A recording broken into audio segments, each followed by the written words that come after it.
Squad's all here. It's a Friday. Tyler Fulghum, Anita Marks. This is Bet. Gonna take you into the weekend with our favorite bets across the NBA postseason. A whole bevy of guests are gonna join us here on this show today to break down the games we have tonight. Diamond Dollars, Anita. We're kicking some derriere on the diamond, making our viewers and friends and family out there a little bit of money. So we got a jam-packed Friday show. We're going to try and make it rain a little bit. A reminder from the suits. I do it every time we start this presentation, so you're used to it by now. YouTube.com/ESPN Sports Betting. If you're not watching there, shame on you. If you are, you've done your homework, and you get an A for the day. Now, how about we get an A for the day and start in the National Football League, Anita Marks? Because last night, you and I, along with Joe Fortenbaugh, Doug Kazarian, the Fantasy Football Now crew, we had a 2-hour presentation on ESPN Plus for the NFL schedule release. And one team that I want to focus on today, which I did focus on last night, is the Pittsburgh Steelers. Look at the Steel Crew Nation and the odds and props they have for 2022 in the futures market. 7.5 wins for Mike Tomlin? That seems like child's play. Plus 310 to make the playoffs. Minus $4 on the no side. 10-1 to win the division. All right, Anita. We know how I feel, and I will share my thoughts in a second. If you caught that schedule special last night, you have an idea. But we didn't hear from you when it comes to the Pittsburgh Steelers. So now is your opportunity. Tell me what you think about this futures market. Tell me if you think there's a way to bet this Steelers team and how good they actually may be or bad in 2022 with a new quarterback. I will, but I'm going to throw our producer, Eddie Marlette, under the bus because he asked for an email asking about the teams I wanted to talk about. The Steelers were one of them, but you got to talk about them. I didn't. By the way, you crushed it. You crushed it on the big screen, so that was awesome. I was really impressed with you there. All right, listen, 7.5 wins, easy. Here's the thing, and I'm wearing what for the show? This is how much I love the Steelers to go over 7.5. But here's the thing, Tyler. Everybody's, and not to take anything away from the defense, their defense is going to be top 5 in the NFL. Are you kidding me? With Watt, and you got Hayward, you've got Bush, you got Minka. Their defense is going to be sick. But people are sleeping on Mitchell Trubisky, okay? I get that they went out and they drafted Pickett. Pickett's for the future. And I don't even know how good he's going to be because he's got small hands. I don't know very many quarterbacks who exceed in the NFL wearing a glove to pass the ball. And oh, by the way, you're playing in the AFC North. Good luck with that. But people are sleeping on Trubisky. We have this vision of him in Chicago, but he grew, he learned, he developed as a backup to Josh Allen in Buffalo. I've heard from a lot of those coaches. In this wide receiving core, they drafted 2 wide receivers in the draft. They still have Deontay Johnson. The offense is going to run all around Najee Harris. It's going to be him, and it's going to open up the passing game. So I could go on and on. I'm getting yelled at in my ear. Love the Steelers. Love the Steelers. I couldn't agree more with you. I would have loved to have you in the Vegas studio by my side on that touchscreen as we were trying to find 8 wins on the schedule for the Steelers. Let's start with this. Mike Tomlin, 15 years coaching in the National Football League. He has never once had a losing season. So 8-8 or now 9-8 is the baseline for Mike Tomlin. And he has done that, as we pointed out on last night's show, Anita, with some truly terrible quarterback play. He went 8-8 in 2019, getting 14 combined starts from Mason Rudolph and Duck Hodges. Last year, the team had 9 wins when Ben Roethlisberger had the 27th ranked QBR in the National Football League. I agree with you that Mitchell Trubisky and or Kenny Pickett will be an upgrade over what we've seen from Big Ben at the end of his career. But even if they're not, Mike Tomlin has proven he can win with absolutely poor quarterback play. So 7.5 plus price on the over, 3, 4, 5 unit bet for me. I would also put a unit on them to make the playoffs at plus 310. That's all Mike Tomlin ever does. And 10-1 to win the division? I think Baltimore's the best team in that division. But again, this is Mike Tomlin and the Steelers at 10-1. Sprinkle, sprinkle, sprinkle. a little steal on that because I think that might be a winner. So bottom line, for a team that's going to travel the fewest miles of any in the NFL, every game they play is on the East Coast, I think we can find 8 wins on this schedule. I think we can find 8 wins for the Pittsburgh Steelers on this schedule. And again, if that's all Mike Tomlin gets to, that is a record under 500 for the first time in his career, Anita. Right now, you think you can find 8 wins on there, Anita, real quick? Listen, I think they go 3-3 in the division. I think they beat the Jets, the Saints, Atlanta, Carolina. Right there, that's 7. Right there, that's 7. And I've got him. I wouldn't be surprised if Pittsburgh wins 10 games. I've got the Ravens winning the division. I think the Ravens win 13 games this season. I think the Ravens run away with this division. But I think Pittsburgh could win 10 games and get in as a wild card. That's what I'm anticipating. We see absolutely eye to eye. I like the Ravens the most, but 10 wins would not shock me in the slightest from Mike Tomlin and the Pittsburgh Steelers. All right. Once again, take a look, see if you can find 8, because if you can find 8 on those 17 games, which Anita and I certainly can, that is a banger on the over at plus 105. All right, Anita, let's step away from the gridiron since we had 2 hours last night and we started this Friday presentation on the football field. Let's switch gears to the NBA because we have a couple of Game 6s tonight that can be oh so crucial. We'll start with the Celtics on the brink of elimination against the Milwaukee Bucks, Game 6 in Milwaukee. To dive into this a little further, we welcome in our buddy Andrew Lopez now to bet, who's going to join us on this Friday to help break down what to expect tonight. Andrew, that Boston performance in Game 5, if you're a Celtics fan, you kind of think, man, they kind of gave it away to the Milwaukee Bucks at the end of that game. A 28-12 run in the final 10 minutes, helping Milwaukee win on Boston's home floor. What are you hearing? What are you seeing from this Boston team about any nerves or carryover from that Game 5 as they get ready for a do-or-die Game 6? Well, right now, there's definitely no nerves. This is a team who is oddly confident in themselves coming off of that loss. They know that they controlled that game for 3.5 quarters and just gave it away at the end. They've had 2 games in this series where they have been losses by 1 possession. They are confident in their abilities. They know how they can defend Giannis. They know they've seen some success by going smaller. But right now, there's no nerves in that locker room.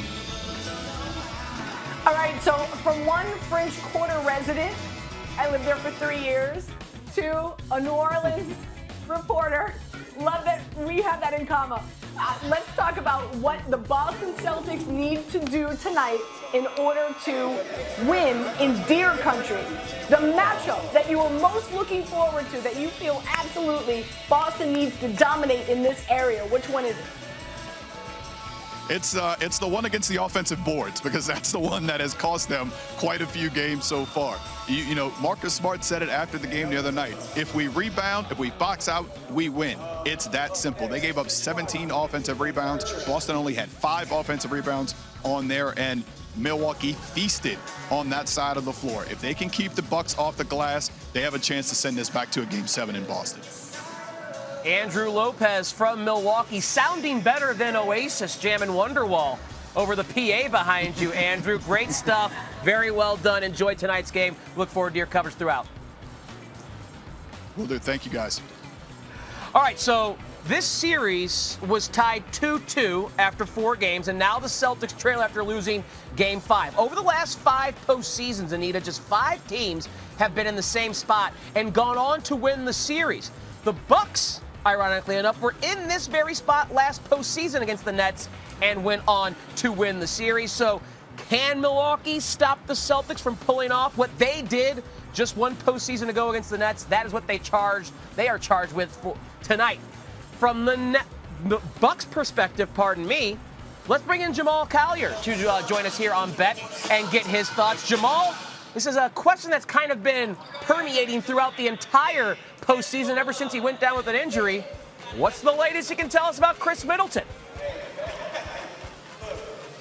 Yeah, I was at lunch for a little bit earlier today, and it was the question that was bouncing around tables there, too. You know, the Bucks have started getting more optimistic as this series is going on that Middleton would be able to make a return at some point. He has been able to get on the court and start doing some basketball activity. I still think he's been ruled out already for Game 6 tonight. I still think seeing him in this series, if it does go to a Game 7, seems unlikely. And the Bucks are hoping that if things continue to go well, he continues to progress, they can get him back at some point next series. But I still think that Middleton is going to need some time to recover and get himself together. And hopefully for them, they're hoping that if they can advance past and get past this round without him, at some point next series, they can start getting Middleton back on the floor. Giannis has just been unbelievable, right? Averaging over 40 points a game, shooting 60%. But his point total tonight is 33.5. Do you feel that this is a Bucks team that could still win if he doesn't go over his point total? It felt like a quiet 40 somehow in that last game just because the way they ended it defensively, and Drew has those big plays. They won that game 1 with him having a sort of a low scoring total because he got everybody involved. But the way the Bucks offense has struggled really these past couple of games to generate offense, especially in the half court, I think they need a big night from Giannis. I think that for them to win and secure this game, he's going to have to go over that. They're going to have to get a big contribution from Drew, who's been 20, 30 points and taking a lot of shots to do it. They need their stars to play like stars. So I think Giannis, if the Bucks are going to win this, he's going to have to go over that mark tonight. Jamal Collier, also in Milwaukee from the Bucks perspective. Appreciate you joining us here on Bet. Like I told Andrew, enjoy tonight's game. We look forward to your coverage throughout. Thanks a lot, guys. All right, Anita, so great insight from both Andrew on the Celtics side, Jamal on the Bucks side. It's our turn now to provide some insight and analysis that hopefully the bettor can take to the betting window. We have Game 6 tonight, 7:30 Eastern, tip-up on ESPN. You see the Bucks are a slight 1-point home favorite, total of 212.5. If they win, they advance to the Eastern Conference Finals against the Miami Heat. How? In any way, shape, or form, Anita, are you playing Game 6 tonight? You know how much I love this Boston Celtics team, and I have since the All-Star break. I felt they were the best team coming in. I just can't muster up enough courage to bet against them. So I'm going to play the under at 212. Why? The under has hit 57% of the time in Game 6s in the postseason in NBA history. Boston facing elimination. I think they go back to their bread and butter, and that's defense. Also, hopefully, fingers crossed, they get Robert Williams back. We know what an asset he is for them, especially in the paint. And these two teams, Tyler, they're tired. They're beat up. This has been a really physical series. So I'm playing the under here. Also, I like Holiday with 2 prop bets, over 5.5 rebounds, as well as over 1.5 steals. He's been really such a big factor with no Middleton in the game, both offensively and defensively. So I like, again, a lot of defense, a lot of aggressive defense. So I like those prop bets with Holiday. Yeah, Anita, I see a similar type of game script, I guess, to you. Before this series started, I thought it was the most closely contested or tightest that we were going to see in the second round, i.e. the most likely to go to 7 games. I really had a hard time figuring out who I thought was going to win this series. You know I've liked Boston all season long, or I guess since the midway point of the season on because of that elite defense. I've been wildly impressed with the defense the Bucks have played in this postseason. So I, like you, think this is going to go to 7 games. I think we're just destined for a 7th game in this series because it's been so tight, game in and game out. Teams have proven they can win on the other team's floor, and that's what Boston will need tonight. So I'd probably play Boston on the money line. I would lean to the under. I think it's going to be a defensive-dominated game. But my favorite prop is just banking on the best basketball player in the world right now to show up and show out like he has been. So my official play for Game 6, Giannis Antetokounmpo over 46.5 points and rebounds. -120 is the price there for the Greek Freak. Now, in the last 3 games, Anita, Giannis is averaging 38.7 points per game and 13.7 rebounds per game. That's 50-plus points and rebounds, okay? He has had 2 40-point games, which will give you a nice floor when all you need to get to is 46.5, adding the rebounds on top of it. He has played 40-plus minutes in each of the last 2 games. I see no reason outside of foul trouble or, heaven forbid, injury that Mike Budenholzer wouldn't have him out there for 40 minutes tonight on his home floor to try and close out this series. So I expect Giannis to show up and give us 35, 40, 12 to 15 rebounds. But I think Boston can win the game, so I would slightly lean Boston on the money line there. Probably because I just want to see a Game 7. That's what we want. We want a Game 7, like we'll see tomorrow night with the Suns and the Mavs. We'll get to that in just a second, Anita. But It's not the only Game 6 tonight in the association. Out west, we have a Game 6 with the Warriors and the Grizz. And to break down that matchup, we welcome in yet another superstar from the ESPN family, our friend Kendra Andrews. Kendra joining us now here on Bet. Kendra, appreciate the time. Now, this Golden State team, Kendra, has looked very different without Steve Kerr at the helm, as he has been on the sidelines, or away from the sidelines, I should say, dealing with COVID. The team is 1-1 overall with Kerr on the sideline, but that last game that's most recent in our brain was just an absolute embarrassment what happened to them in Game 5 in Memphis, when Memphis was basically leading by 50 points before they took the foot off the accelerator. What is the status of Coach Kerr for this important Game 6 tonight back home? Yeah, Steve Kerr will still not be on the sidelines with the Warriors. He will be watching from home as he's still in health and safety protocols, and it's uncertain if he'll even be able to join the team if there is a Game 7, which would be played on Sunday in Memphis. He's still waiting to register 2 negative COVID tests, which is what the league says you have to do in a span of 24 hours to exit those health and safety protocols. So Mike Brown said, I'm going to keep being the head coach until they tell me not to. But Steve Kerr has remained very involved with his team. He's been on the phone with Mike Brown multiple times per day. He's been in all the staff meetings via Zoom, via phone calls. So his fingerprints are still on this team as he's in health and safety protocols, but clearly he's not able to make in-game real-time decisions. All right, Kendra, serious question. How soon are we going to hear whoop that trick tonight? It's a very good question. It would be very, the pettiness would be there, right? If Chase Center decided to play that song, which of course is like the Memphis Grizzlies theme song, can we call it? But you know, Bay Area pride runs so deep here. So I think we're more likely going to hear some E40, tell me when to go, blow the whistle in Chase Center, especially with E40 sitting courtside in his custom-made Warriors jackets and stuff. I think that's what we're going to hear tonight. Kendra Andrews with some really good information on Steve Kerr. I didn't know he wasn't going to be available for Game 6, so that is very pertinent information with the way they have looked, and great knowledge on the San Francisco Bay Area rap game with E40. And by the way, tell your sis Malika to stop stealing your watches. I saw that little back and forth you guys had. You know what? I will. Thank you. I will tell her that. Kendra Andrews joining us to break down Game 6 tonight. Kendra, we appreciate you joining us here on Bet. Enjoy the game and have a lovely weekend. Thanks, you too. All right, Anita, now it is our turn with that ever-important information that Kendra just gave us. Still no Steve Kerr on the sideline for the Warriors, but you have to think they are going to give a much better effort at home coming off the embarrassment that was Game 5. Do they have that championship kind of mentality, integrity? I think so, but let's give our viewers, our friends and family, some official picks. The Warriors lay an 8, total of 218.5, second half of our ESPN doubleheader, 10 Eastern tip. How are you playing a crucial Game 6 with the opportunity for the Warriors to close it out? Listen, I know how great the Warriors are at home, but dare I even throw this question out here, Tyler, that are the Grizzlies a better team without Morant? Possibly. Listen, Morant to me, top 3, top 5 player in the NBA. But team-wise, man, they went up by 55 points. So, you know what? I'm going to take the Grizzlies. Give me the points. Also, I'm going to play the over here. You know, the Warriors, they're turning the ball over too much.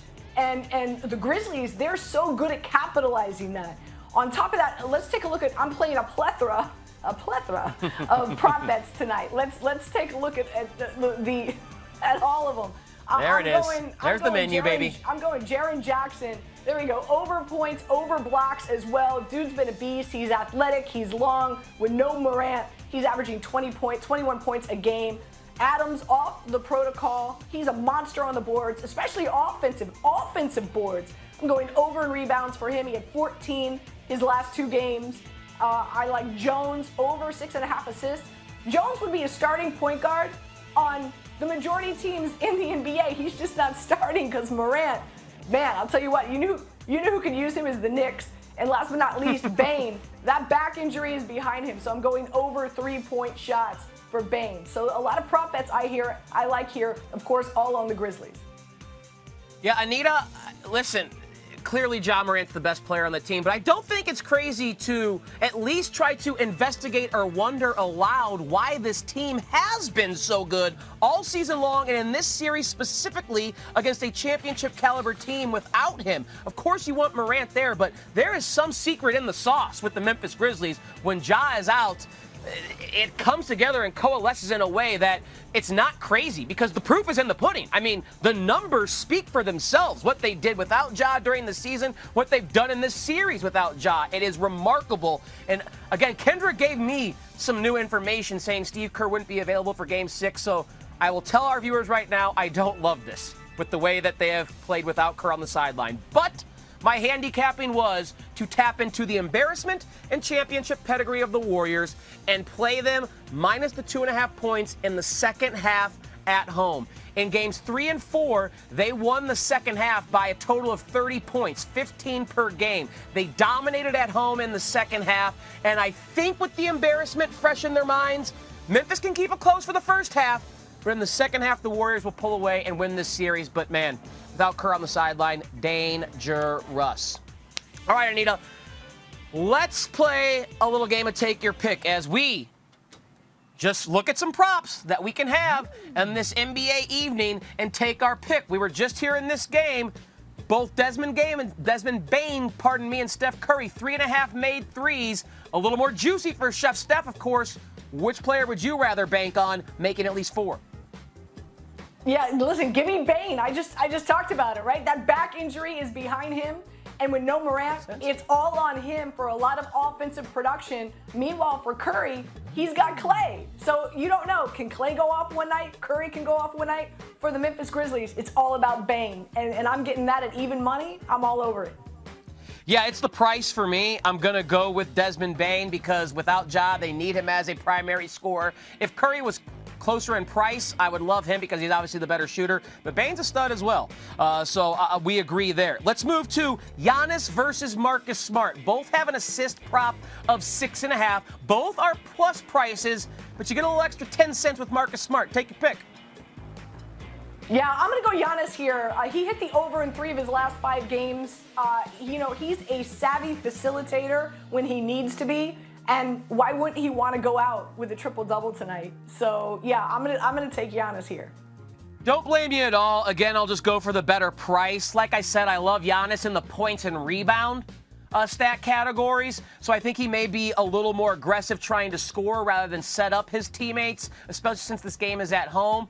Smart, not a great scorer, but he is the point guard now. Just the better price. Again, don't love it. I think both are pretty good in terms of where the prop is at, but I'll just take the extra 10 cents on the gamble there with Marcus Smart. Finally, will the Celtics or the Bucks win both halves? Plus 185 on the Celtics, plus 135 on those Bucks. No habla inglés. Really? Do I have to do this? All right, I'll take the Bucks at home. Giannis, I think, is just too much for the Celtics to handle. And like I said, I think everybody in this series is tired, beat up. Tatum's complaining about his wrist. So if you're forcing me to make this pick, I'm going to go Bucks here. Obviously, I just learned how to speak English. I had the sticker, Anita sticker, already on the way over to the Celtics. I am shocked to hear you say that. Come on, Anita, we think there's going to be a Game 7, baby. An extra 50 cents as well. I hope I'm wrong. I'm with the Celtics here at that better price. And again, thinking that we see a Game 7 no matter how, somehow, some way, the Celtics, will end up on top. Why not have them win both halves? Just by 1 point each, baby. That's all we need. A 2-point victory as long as it's by 1 in each half. There we go. Take your pick. Whipped right through that. Anita, we won't be here tomorrow, but you know what will be? A Game 7 in the NBA this weekend. We have to at least offer our friends and family out there a pick for a Game 7 in Phoenix between the Suns and Luka and the Mavs. Right now, the Suns are a 6-point home favorite, total of 208. It's actually Sunday. I think I said Saturday. Sunday is when this game will be played, and the winner will advance to the Western Conference Finals. As we sit here on Friday, how would you like to play this one? Yeah, I'll take the Suns. I'll lay the points. It's obvious. Home court advantage has been huge here. The Suns shot less than 40%, had 22 turnovers. They're not going to do that in the desert. No way, no how. They're going to feed off the fans just like Luka feeds off his fans in Dallas. Booker, Ayton, Chris Paul, they're going to feed off their fans in Arizona. So I'll lay the points with the Suns. I'm picking up what you're putting down. I understand. Every, I think, home team has won its game at home in this series. 3 for the Mavs, 3 for the Suns. And, of course, by virtue of being the best team in the NBA this season, the Suns earned the opportunity to host the Mavs in a Game 7. But I think it's going to be a close game. I'm not saying the Mavericks win, but in a Game 7 that's going to come down, I think, to those final few moments and a big shot by either Booker or Luka or CP3 or Dorian Finney-Smith, I like having the 6 points on the scoreboard with Luka, who is a certified stone-cold killer. Game 1, Game 7, minute 1, minute 48, it doesn't matter. The guy will rip your heart out, and he's got the skill to do so. And I like having 6 points as a head start on the scoreboard, Anita, because the total's low. 208, they're expecting it to be a lower scoring game. And we've seen some of those from Phoenix and Dallas in this series. So, again, I don't love it. This is a coin flip for me. I think the Suns are the better team, but I think Luka's the best player on the floor. So I'll take those 6 points as a little head start on the scoreboard as we sit here right now on Friday. A little friendly wager between you and I, with you backing the Suns at home. Can't blame you at all. Because, again, every home team in this series has won, and they've done so in pretty convincing fashion, I might add. All right, that'll do it for our look at the NBA tonight and this weekend. Before we get out of here, let's go to the Diamond and try and win you some dollars. A little accounting, though, is needed before we give our picks for tonight or this weekend. Anita, if we go back to our Diamond Dollar slate from May 9th, which is this Monday's show, you had a win and a loss. You split D-backs on the money line versus Miami. That was a winner. Brandon Woodruff did not get the 7 Ks against Cincinnati. He had just 6, so you missed it by the hook there. Gosh, gravy, I love that. I told you I love that Woodruff bet. Hey, I don't know what's going on with me, but a winner with that Miami-Arizona game coming under. So we nailed that. We thread the needle. You got the D-backs victory. I got the under 8.5. And then it got dicey. But Carlos Rodon and the Giants had a 1-run lead, 3-2, I believe, over the Rockies after 5 innings. So I'm up to $179 and change. Anita, you're still in the black, $118.04. Our Diamond Dollar play or plays for tonight or this weekend. Let me have them.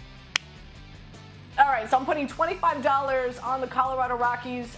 They had off last night, so they have a rest advantage. Kansas City, late game against the Rangers, and they have to travel. Greinke struggles at Coors Field. Freeland, who's pitching for the Rockies, his last 4 starts, he's got a 1.57 ERA. Kansas City, 26th against left-handed pitchers, and Kansas City's bullpen is pretty taxed. So I'm putting $25 on the Rockies, and I'm here in New York. Somebody's got to make money off these Yankees. Damn, give me the team total over 4.5. They are crushing it, 16-2 their last 18 games. They're averaging 5 runs a game, 11 of those last 18. You got to get on these Yankees right now. I mean, it's just they are ripping the cover off the ball, Tyler. Yeah, and I think Vince Velasquez is starting for the Chicago White Sox, and he is not someone who is great, let's say. He gives up a lot of home runs and he walks a lot of batters. And I don't think that's a good combination against this Yankees lineup, the way that Stanton, Judge, and the like are swinging the bat. All right, I'm going to try and get us over the $200 threshold, Anita. I'm going to go look at the LA Angels' first 5 innings over 2.5 runs against Dalton Jeffries and the Oakland A's by the Bay. Now, the Angels' offense, Anita, has been awesome this year. They're first in Major League Baseball in homers, slugging, and OPS against right-handed pitching. And Jeffries is a right-handed pitcher who doesn't miss bats. He has just a 15% K rate. Over his last 3 starts, he's gone 14 innings and allowed 15 runs, 4 earned or more in all 3 of those starts. So Ohtani, Trout, Walsh, Rendon, that lineup that's been hot, I need just 3 runs, your first 5 turns through the order at plus 135 as well. Daddy like a lot. So let's hope that the Angels tear the cover off the ball the first 5. Let's hope the Yankees continue their trend and the Rockies knock off the Royals at home. That'll do it for our Friday edition of Bet. Want to thank all of our NBA reporters who joined us here. Hope you enjoy watching those games tonight and this weekend. Anita, love you, girl. Get back out there on the links. Good luck in your Monday tournament, by the way. We'll see you back here Monday on Bet.